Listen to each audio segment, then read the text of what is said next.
Hello dear students. आज की इस वीडियो में हम बिज़नेस स्टडीज़ का जो आपका चैप्टर सेकंड है उसको डिस्कस करना शुरू करेंगे। चैप्टर सेकंड आपका है प्रिंसिपल्स ऑफ मैनेजमेंट। तो इसको भी हम 3 पार्ट में डिवाइड करके डिस्कस करेंगे। आज इसका फर्स्ट पार्ट है और आज के लेक्चर में हम सबसे पहले थोड़ा सा देखेंगे कि मैनेजमेंट प्रिंसिपल्स का इवोल्यूशन कैसे हुआ, यानी कैसे ये बने। उसके बाद हम देखेंगे प्रिंसिपल्स ऑफ मैनेजमेंट का मीनिंग क्या होता है, उसके फीचर्स क्या होते हैं और उसकी इम्पॉर्टेंस क्या है। तो ये सब कुछ हम आज के लेक्चर में कवर करने वाले हैं। चलिए सबसे पहले बात करते हैं हम इवोल्यूशन ऑफ मैनेजमेंट प्रिंसिपल्स। देखिए ये आपके सिलेबस में, आपकी बुक में ज़्यादा डीप में नहीं दिए गए हैं और आपको करने की ज़रूरत भी नहीं है। इस चैप्टर के अंदर 2 चीज़ें हैं, एक तो F.W. टेलर की साइंटिफिक मैनेजमेंट और एक हेनरी फ्योल की एडमिनिस्ट्रेटिव मैनेजमेंट। ये 2 आपको डिटेल से डिस्कस करनी है, डिटेल से कवर करनी है।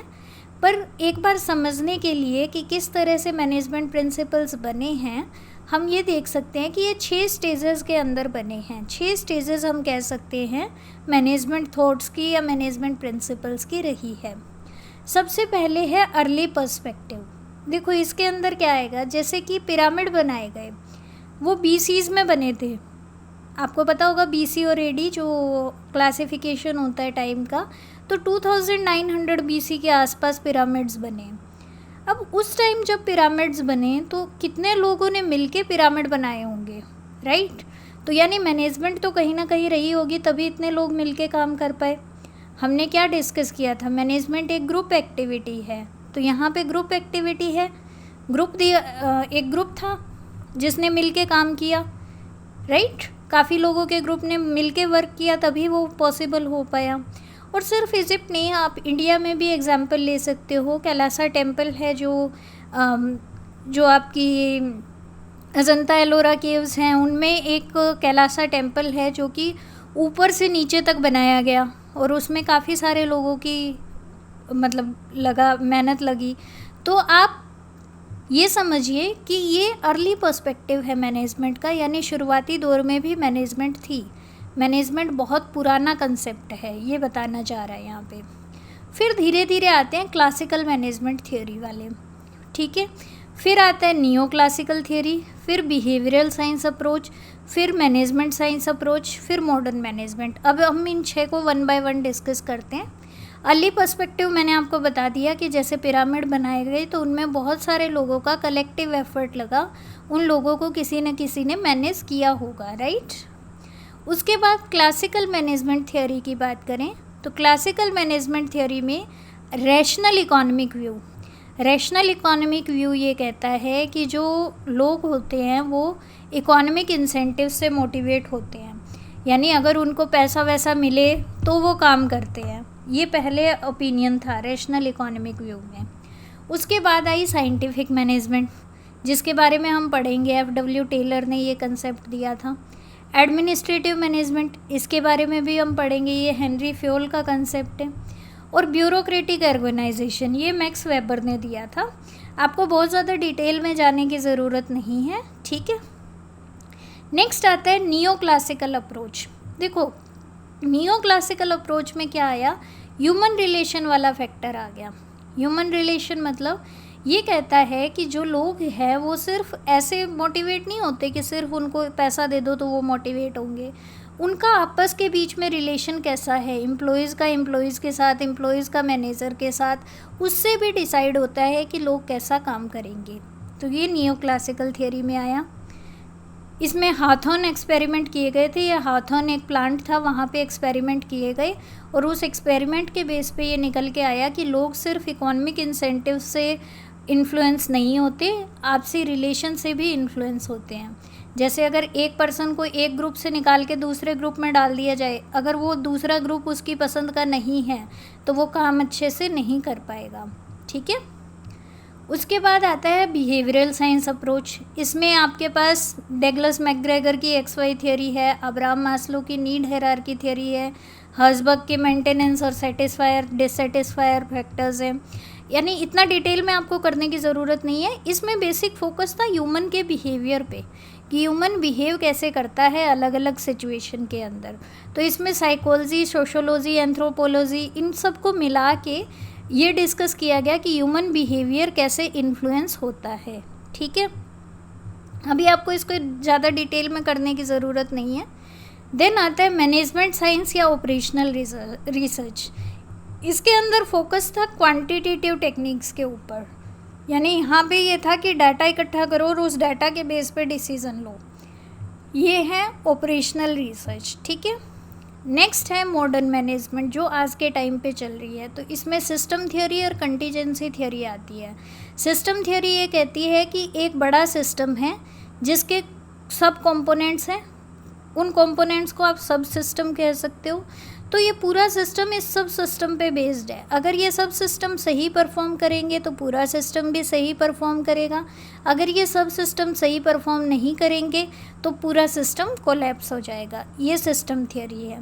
कंटीजेंसी थियोरी ये कहती है कि कोई भी एक तरीका मैनेजमेंट का हर सिचुएशन में परफेक्ट नहीं होता, हर सिचुएशन के अकॉर्डिंग कंटीजेंट है। कंटीजेंट मतलब ये डिपेंड करेगा कि कैसे सिचुएशन है और उस सिचुएशन के अकॉर्डिंग जो डिसीज़न है वो आपको लेना पड़ेगा। तो एक तरीका हर सिचुएशन में एप्लीकेबल नहीं हो सकता। ये बेसिक फंडा है इसका। तो आपने ये देख लिया इवोल्यूशन ऑफ मैनेजमेंट प्रिंसिपल्स। अब हम बात करते हैं प्रिंसिपल्स ऑफ मैनेजमेंट। हम तब से बोले जा रहे हैं, इसका मतलब क्या है। प्रिंसिपल्स को देखो हम कहते हैं सिद्धांत। ठीक है, कोई चीज़ किस चीज़ के ऊपर बेस्ड है वो सिद्धांत होता है। अब मैनेजमेंट प्रिंसिपल क्या है, गाइडलाइन है।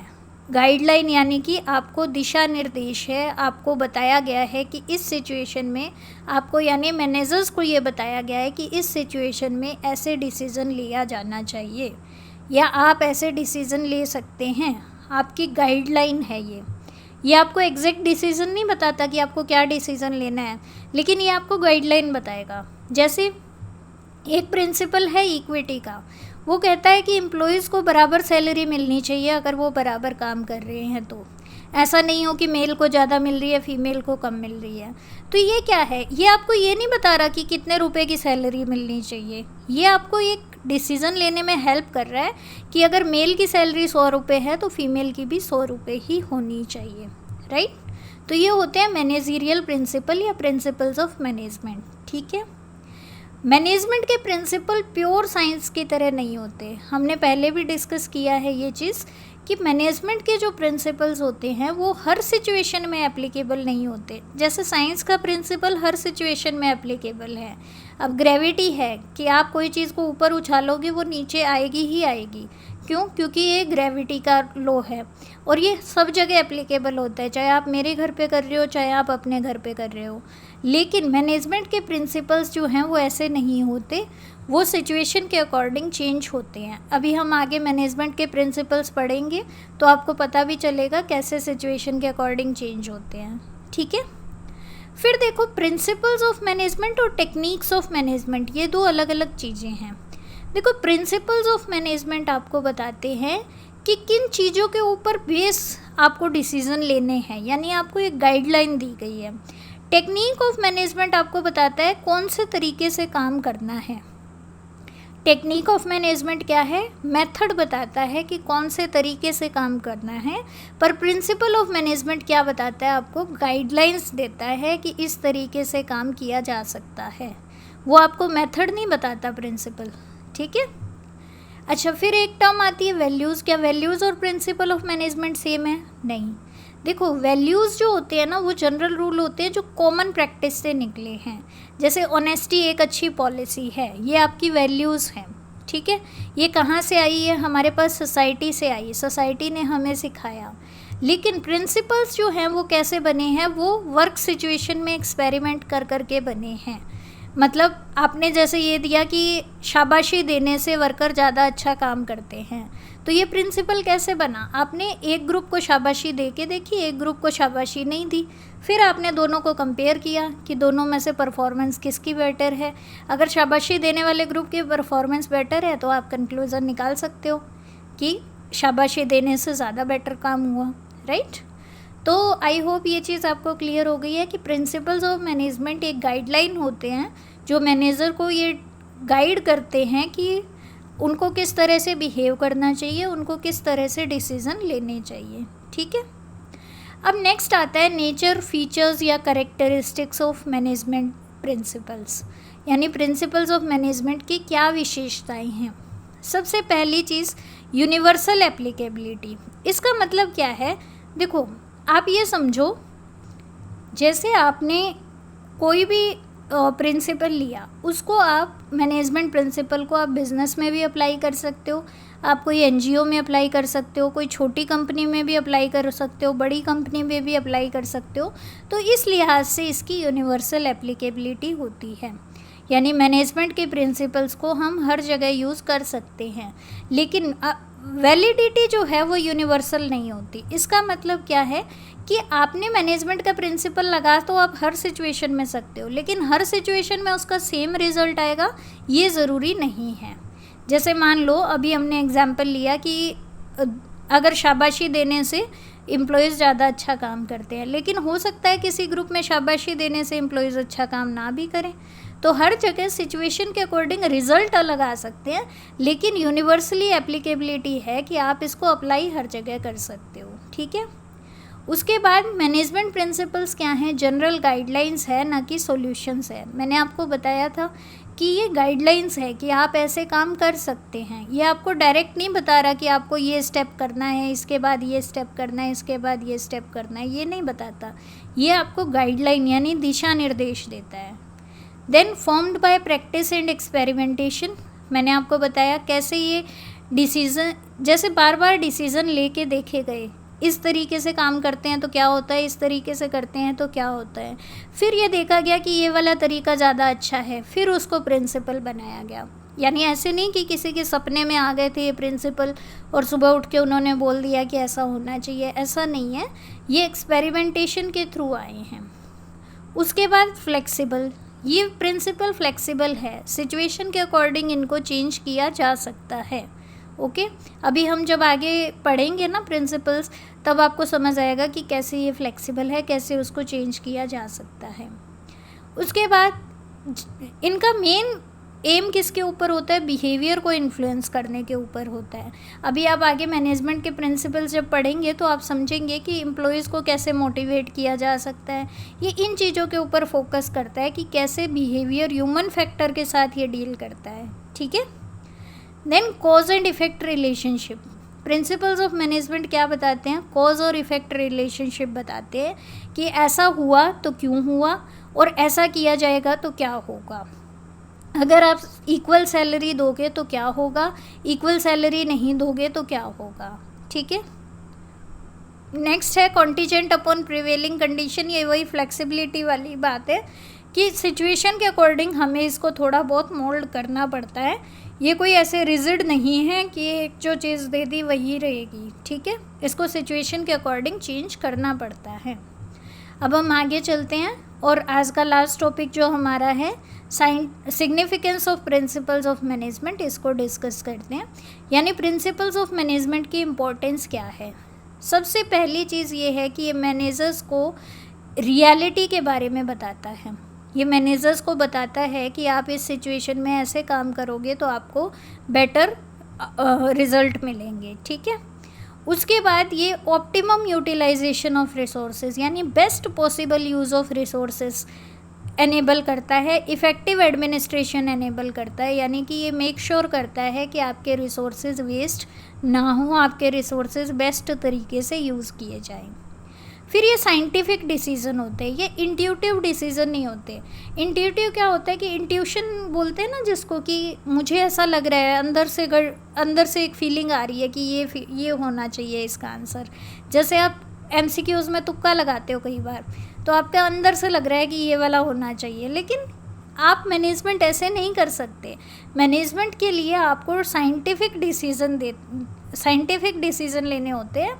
ऐसे नहीं कि मेरा मन कर रहा था तो मैंने ये काम कर दिया। ठीक है, तो साइंटिफिक डिसीज़न लेने में हेल्प करता है प्रिंसिपल ऑफ मैनेजमेंट, क्योंकि ये कॉज एंड इफेक्ट के बारे में बताता है कि ऐसा काम करोगे तो ये रिजल्ट रहेगा।